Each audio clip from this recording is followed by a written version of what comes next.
Hello students, so today we will start the past continuous tense. So the form of the past continuous sentence or tense is subject plus was और were. अगर आपका singular subject है तब आपका was आता है, अगर आपका प्लूरल सब्जेक्ट है then were. Plus present participle, मतलब प्रेजेंट पार्टिसिपल होता है V1 plus ing form, first form of the verb with the ing form of the verb, that is called, plus remaining part object.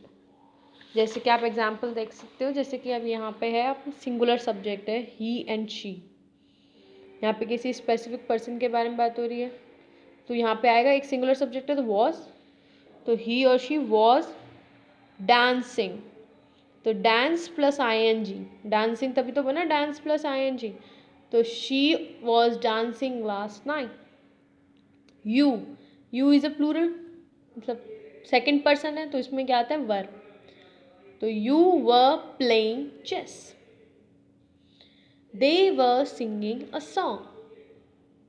Similarly with the interrogative sentence, interrogative sentence में जो हमारे ये verb होती है auxiliary verb was a verb, ये सबसे पहले आती है. जैसे उसमें डू और डज आती थी वैसे ही इसमें आएगी सॉरी उसमें डिड आती थी पास्ट प्रेजेंट सिंपल पास्ट में, और इसमें आएगी वॉज और वर्ब.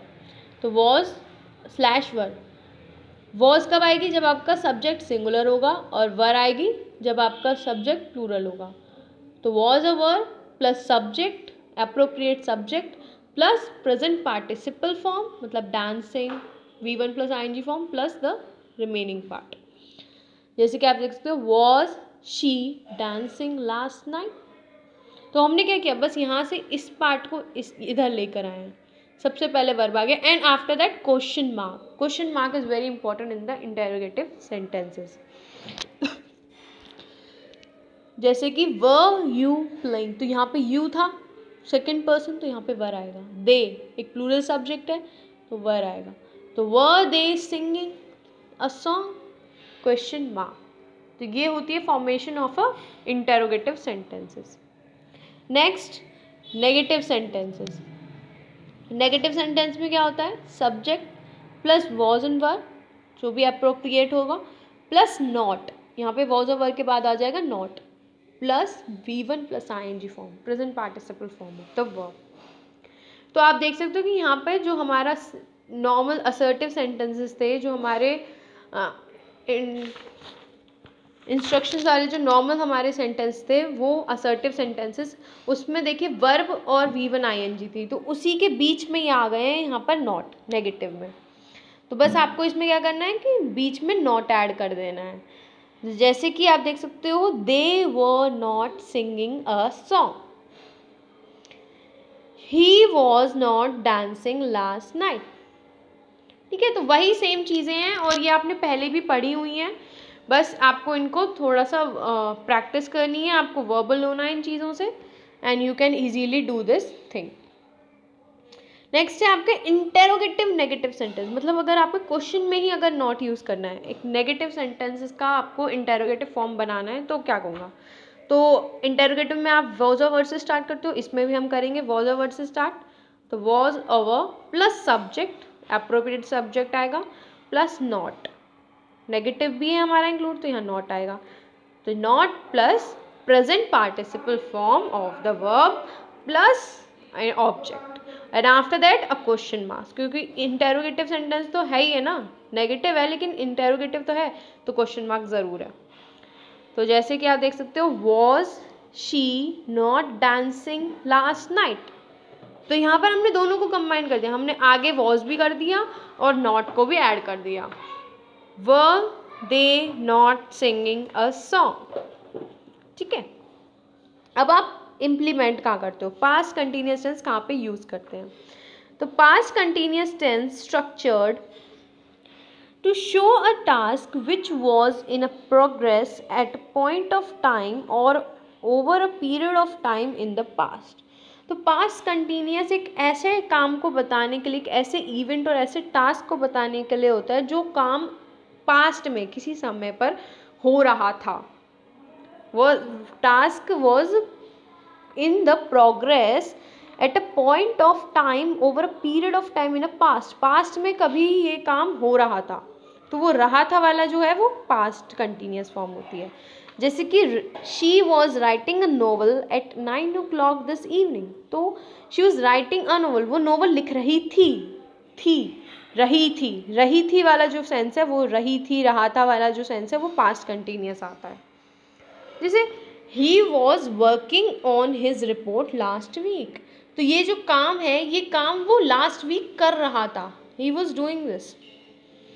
ठीक है, तो ये सारे जो सेंटेंस हैं ये डिस्क्राइब करते हैं ऐसे टास्क को जो प्रोग्रेस में थे एक टाइम पर।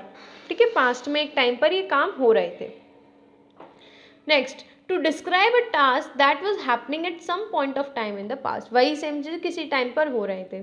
जैसे कि public were listening to speech of leader with immense interest, we were swimming in the pool, तो हमने कहीं हम गए तो हमने वहाँ पे स्विमिंग की। तो हमने जो पास्ट में अगर हम कोई काम करते हैं उसको एक्सप्लेन भी कर रहे हैं, किसी को बता भी रहे हैं, तो वी वर स्विमिंग, तो हमने क्या किया वहाँ पे उसको हम बता रहे हैं, तो उसमें भी हमारा पास्ट सिंपल पॉइंट रहेगा, पास्ट कंटिन्यूस फॉर्म। ठीक है, it should be noted that the interest is in the continuous nature of the past task, जो है आपको कंटिन्यूस फॉर्म में हो रहा है, मतलब जो आप बता रहे हो वो उस समय कैसे हो रहा था ये आप बता रहे हो, कैसे नहीं मतलब क्या हो रहा था, हो रहा था वाला जो फील आता है, रहा था वाला हो रहा, मैं अब बार बार आपको बता रही हूँ, हिंदी में आप चेंज करके भी सेंटेंस को देख सकते हो इंग्लिश में। और ज़्यादातर इंग्लिश में पता है कैसे चेक करते हैं कि क्या सूटेबल है, क्या आपको बोलने में ज़्यादा बेटर लग रहा है, ये नहीं क्या मतलब आप जब सेंटेंस रीड करते हो तो आपको पता चल जाता है कि ये फॉर्म जो है वो ज़्यादा करेक्ट है, तो उससे भी आप आइडिया लगा सकते हो, बट आपको पता होना चाहिए कि कहाँ पर इम्प्लीमेंट होता है। To express a gradual development of the action in the past, किसी कोई काम जो हुआ था उसको बताने के लिए, I was getting late, she was becoming more and more over smart every day. ठीक है, जो काम बढ़ता ही जा रहा है, पास्ट से ही काम वो होता ही जा रहा है। To describe a task that was in progress when another action took place, अगर आप किसी ऐसे काम को बता रहे हो जो पहले से ही प्रोग्रेस में था और अब वो काम अब उसकी वजह से दूसरा काम हुआ है। जैसे कि I was sleeping at night someone knocked the door, तो जब मैं सो रहा था तभी नॉक हुआ डोर, मतलब जब वो काम प्रोग्रेस में हो रहा था, जब वो सो रहा था तभी एक दूसरा काम हुआ, वे तभी समवन नॉक द डोर। ठीक है, तो इस सेंटेंस में जो है एक्शन पास्ट कंटिन्यूस फॉर्म है कि वो sleeping started before the action in the simple past knocked and, तो आपका सिंपल पास्ट आ गया, knocked and probably continued after, और फिर वो नॉक हुआ। It's just as I was going to the house, मैं घर जा रहा था, द कस्टमर केम, मैं घर जा ही रहा था कि कस्टमर आ गया। The light went out while he was learning, वो पढ़ रहा था तभी लाइट चली गई। ठीक है, to express parallel action, parallel actions को एक्सप्लेन करने के, जैसे कि the past continuous when two task are continuing then it can to be emphasize the fact that two or more actions were in progress at the same time by using expressions as while and at the same time. Suppose पहला action मतलब अगर आप किसी दो काम को एक साथ कर रहे हो, ठीक है, कोई दो काम एक साथ में, जैसे he was singing and dancing, तो वो जो वॉज है वो पास्ट में हम पास्ट कंटिन्यूस उसमें भी यूज़ कर सकते हैं, वॉज सिंगिंग एंड डांसिंग। तो आप अगर दो काम सेम टाइम पे कर रहे हो और ऐसे एक्सप्रेशंस यूज़ कर रहे हो वाइल एज और एट द सेम टाइम, तो उसमें भी आप हमारा पास्ट कंटिन्यूस यूज़ कर सकते हो। पैरेलल एक्शन, दो कामों को आप एक साथ कर रहे हो या एक साथ जो दो काम हो रहे हैं। टू एक्सप्रेस रिपीटेड एक्शन, कोई काम बार बार होता है, जैसे the past continuous with always, constantly और कंटिन्यूअली, टू एक्सप्रेस फ्रीक्वेंट और रिपीटेड एक्शन। पास्ट टेंस में भी, पास्ट कंटिन्यूस टेंस में भी ऑलवेज और कॉन्स्टेंटली और कंटिन्यूअली वर्ड्स जो हैं वो यूज़ होते हैं। वो क्या शो करते हैं, वो रिपीटेड एक्शन, जो काम बार बार हो रहा है उसे शो करने के लिए। जैसे कि he was always getting late, वो हमेशा से ही लेट होता था। ठीक है, तो ये जो है thief was constantly boring money, she was continual sleeping as she was tired, जब वो थक जाती है वो सोती ही रहती है। तो ऐसे फॉर्म जो काम बार बार होते रहते हैं उनको भी एक्सप्रेस करने के लिए हम पास्ट कंटिन्यूस फॉर्म को यूज़ करते हैं। ठीक है, नेक्स्ट है पोलाइट इंक्वायरीज, उसमें भी था कि हम पोलाइट इंक्वायरीज कर रहे हैं तो उसमें भी हम सिंपल पास्ट यूज़ करते हैं, पास्ट कंटिन्यूस में भी हम कर सकते हैं। तो पास्ट कंटिन्यूस ज़्यादा पोलाइट रहता है, सिंपल पास्ट तो हम करते ही हैं, लेकिन अगर हम पास्ट कंटिन्यूस करें तो वो ज़्यादा बेटर होता है। जैसे कि he was wondering if I could help him in danger, वो सोच रहा था कि अगर मैं उसकी डेंजर में मदद कर दूँ, तो वो जो है वो ज़्यादा पोलाइट वे में आ जाता है। तो अगर आप जैसे फॉर्मल वे में अगर आप किसी से बात कर रहे हो फॉर्मली, तो उसमें आप पोलाइट इंक्वायरी अगर आप किसी से कर रहे हो, पोलाइट आप बातें कर रहे हो, कम्युनिकेट कर रहे हो, तो उसमें आपको प्रेजेंट पास्ट कंटिन्यूस फॉर्म जो है वो यूज़ करनी चाहिए। नेक्स्ट है टू एक्सप्रेस सम कैजुअल और लिटिल डेलिब्रेट एक्शन और as an alternative to simple past. ये सिंपल पास्ट का एक ऑल्टरनेटिव है, जो किसी कैजुअल एक नॉर्मल सा या कोई ऐसा एक्शन है उसे एक्सप्लेन करने के लिए, उसे एक्सप्रेस करने के लिए भी हम सिंपल पास्ट कंटिन्यूस टेंस को यूज़ कर सकते हैं। जैसे कि he talked to the manager yesterday, ये सिंपल पास्ट फॉर्म है हमारी। तो इसको हम ये भी कह सकते हैं, इससे कोई ज़्यादा फर्क नहीं पड़ेगा, that he was talking to the manager yesterday, उसने बात की थी और वो बात कर रहा था। तो इसमें क्या है, जो पहला सेंटेंस है वो सजेस्ट कर रहा है कि speaker had plan to talk to the manager, उसने किसी बात पे डिसाइड किया था कि वो ये काम करेगा।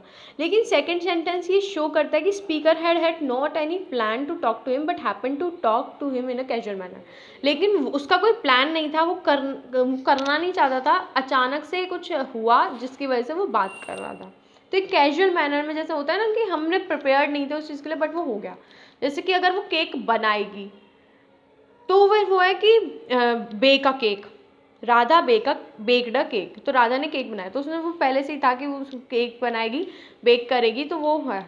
और अगर आप कहते हो कि Radha was baking a cake, तो राधा केक बना रही थी उस वक्त, तो उस टाइम में आता है कि उसको कहा गया था और जो भी उस टाइम की सिचुएशन थी वो कैजुअल वे में उसने बना दिया।